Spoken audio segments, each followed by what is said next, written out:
There's a few things happening that make me think that these isolated examples might become less so very soon. And the first of those is the data that's being collected right now is in fact getting bigger. By way of scale, in the last 2 years, we've collected almost as much data as in the entirety of human history leading up to that. You guys describe this as the nervous system for the planet. What do you mean? Well, a lot of us think that all of us with our smartphones and our Google searches and all the things we're doing in the course of our day, that we're watching this sort of growth of a planetary brain. Imagine if you touched your finger to the stove, but you didn't know you'd burnt it for a week. Yeah. Now we have this real-time feedback loop that the human race has never had before. If you're looking at the world of data, you're looking at the world of information. That's almost everything that isn't physical. The industrial world is the physical world, the data world is everything else. And it affects every one of us every day. We're all being predicted. Do you think people understand how much of our lives are being collected? What else do we not know? We're now collecting exabytes and petabytes of data, and we're looking through that data set using incredibly powerful algorithms to see what we would never see before. Every powerful tool has a dark side, every last one.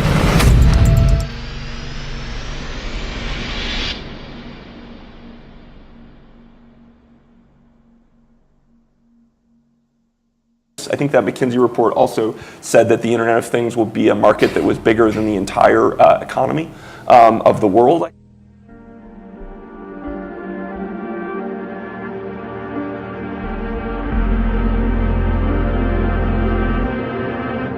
But it's fair to ask companies, as they build out the Internet of Things, to not be creepy. The Internet of Things is referring to this, all these gadgets. Everything being connected. Yeah. Most people don't have any understanding of the scope of this stuff. Now, my background's in IT, specifically IT security. But as an example, it turns out in the US, just to give you an example, and only 14% of people understand that their web surfing history is being tracked. Now, for me, that's a little bit like discovering that 86% of the United States population still believe in the Easter Bunny. It's a little terrifying because it means that the conversations we're having here today put us all in an extraordinarily elite group in understanding the potential damages. Most people just don't know. We are now more surveilled than we have ever been. Cities are covered in CCTV cameras. Authorities are gathering data on its citizens. It would be all too easy to confuse the real world with a sci-fi dystopia. And I wonder, with big data, everything is becoming more and more targeted because you have more and more information about consumers. I think that's exactly right. I think that what we're seeing today is that we can use predictive analytics to know a lot about the people that we're targeting. In the movie Minority Report, the pre-crimes unit race to arrest would-be offenders before they have a chance to commit their crimes. Now, they use psychics, but it turns out something similar is being attempted using big data. The Vancouver Police Department is the first police agency in Canada to implement predictive policing technology. And that information can turn a city into a digital world, allowing officers to essentially predict crime. Okay, Jad, what's coming? Double homicide, one male, one female, killer's male. But some of this technology is proving to be controversial, especially this. It's called the Strategic Subjects List, where HunchLab is concerned with predicting crimes and locations. This list is concerned with predicting crimes and individual people. Well, interestingly, earlier this week I spoke to DJ Patil. Now, until recently, he was President Obama's chief data scientist. I asked him about this. This is what he said. I have many deep concerns about the process of these things. The fundamental one is the transparency of the algorithm.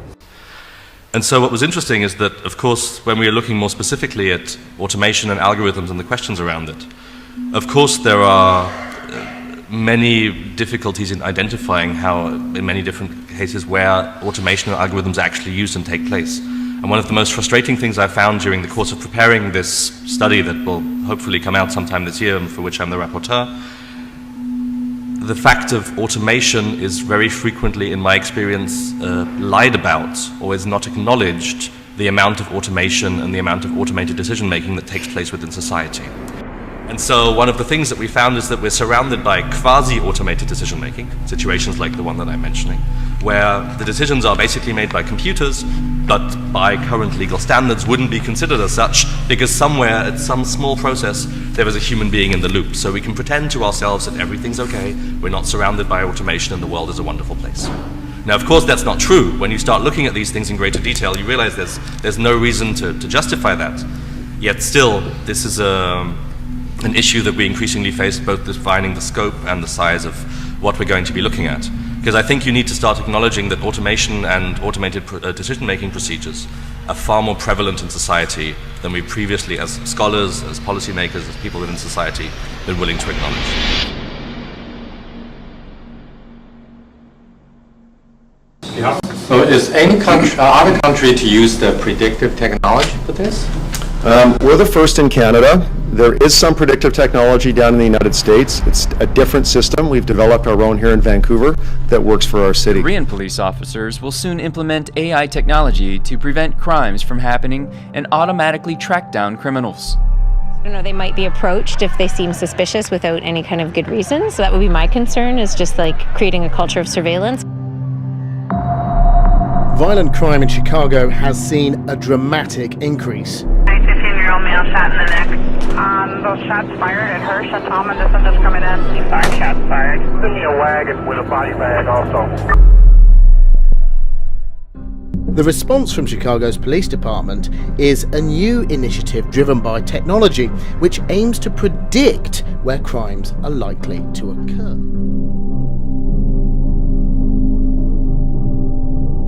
I think if someone had walked up to you 10 years ago and said, could I plant a little device on you that would tell me who you've spoken to today, what you're curious about, what books you've read, what money you want to spend, you would have said, are you kidding? There's no way in hell I'd let anybody put a device like that on me. And now we line up and sleep in front of the Apple store for 2 days to pay $800 because it's so convenient.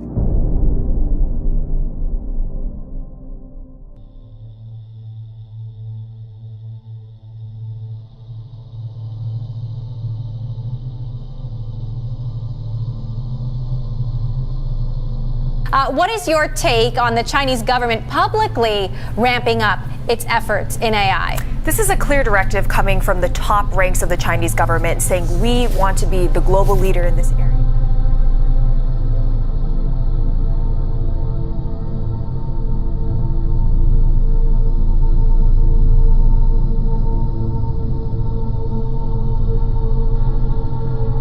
Alibaba's new store, Tao Cafe, is now open in the eastern Chinese city of Hangzhou.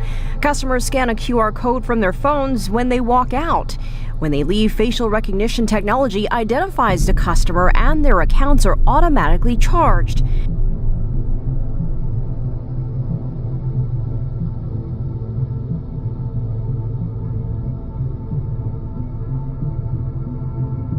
The new generation of artificial intelligence technology is rapidly penetrating into all walks of society and transforming every part of the economy.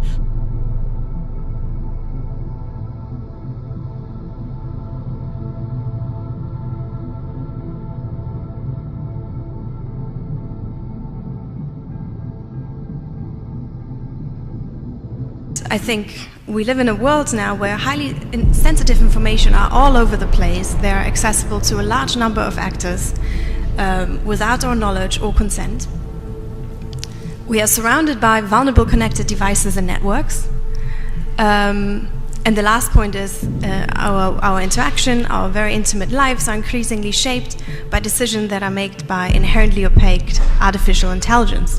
The store is part of a new artificial intelligence town in Hangzhou. We are not going to make a store that everyone is already familiar with. The truth is, the cafe needs to be redefined. Supermarkets need to be redefined. The next thing is that big data can personalize everything. This I talked a little bit in my last book, but it turns out that it's coming true in lots of ways that I hadn't necessarily expected. So, my son Jesse is 10 years old, and I've been working on this project for the last year and a half, and he often wanders in the kitchen late at night after the kids have gone to bed and I'm sitting there working, and he came in a few months ago and he said, Dad, every time you're on the phone, you're always saying this thing, big data. What is big data? And I was thinking, this is like the ultimate challenge. How do you explain? I mean, I'm still trying to understand what it is, and how do you explain to a 10-year-old what big data is? So I was struggling for an analogy. I said, Jesse, imagine if your whole life you've been looking through one eye, and all of a sudden, for the first time in your life, scientists enabled you to open up another eye. So what you're not getting is it's not just more vision, it's not more data, it's a different dimension. You're seeing things that were there, but you couldn't see them before until you had that second perspective. And so, of course, being 10 years old, he said, so, like, could scientists let me open up a third eye and a fourth and 1,000 eyes? Like, if you're 10 years old, 1,000 eyes is so cool. And I said, yeah, actually, that is exactly what's happening. You can take literally 1,000 different sets of data and find patterns in them that we've never been able to perceive before. And it's really like different dimensions. It's actually quite hard to grasp. Also raises concerns about privacy. Could you be giving up too much of yours with a simple wave of your hand? To implant chips like these in the hands of volunteers among its workforce.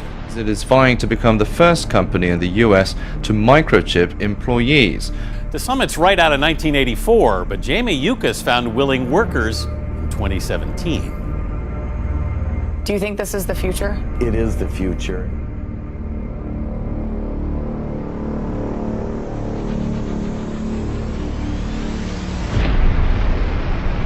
You don't get one side without the other. When there's a new tool, it can be used for good or evil.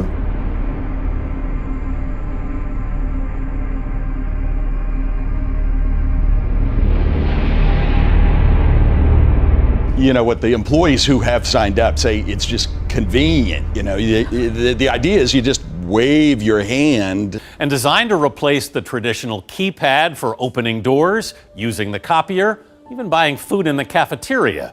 To be able to purchase it. But what if there was a way that you wouldn't have to do any of that? It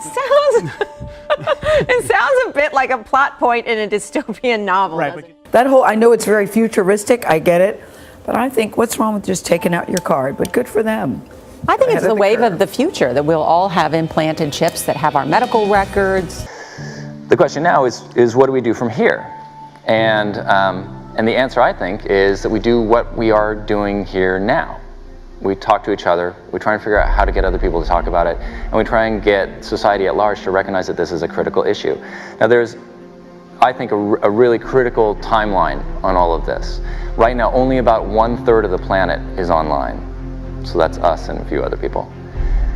The remaining 2/3, however, are coming online in the next 5 to 15 years, which is an incredibly short period of time.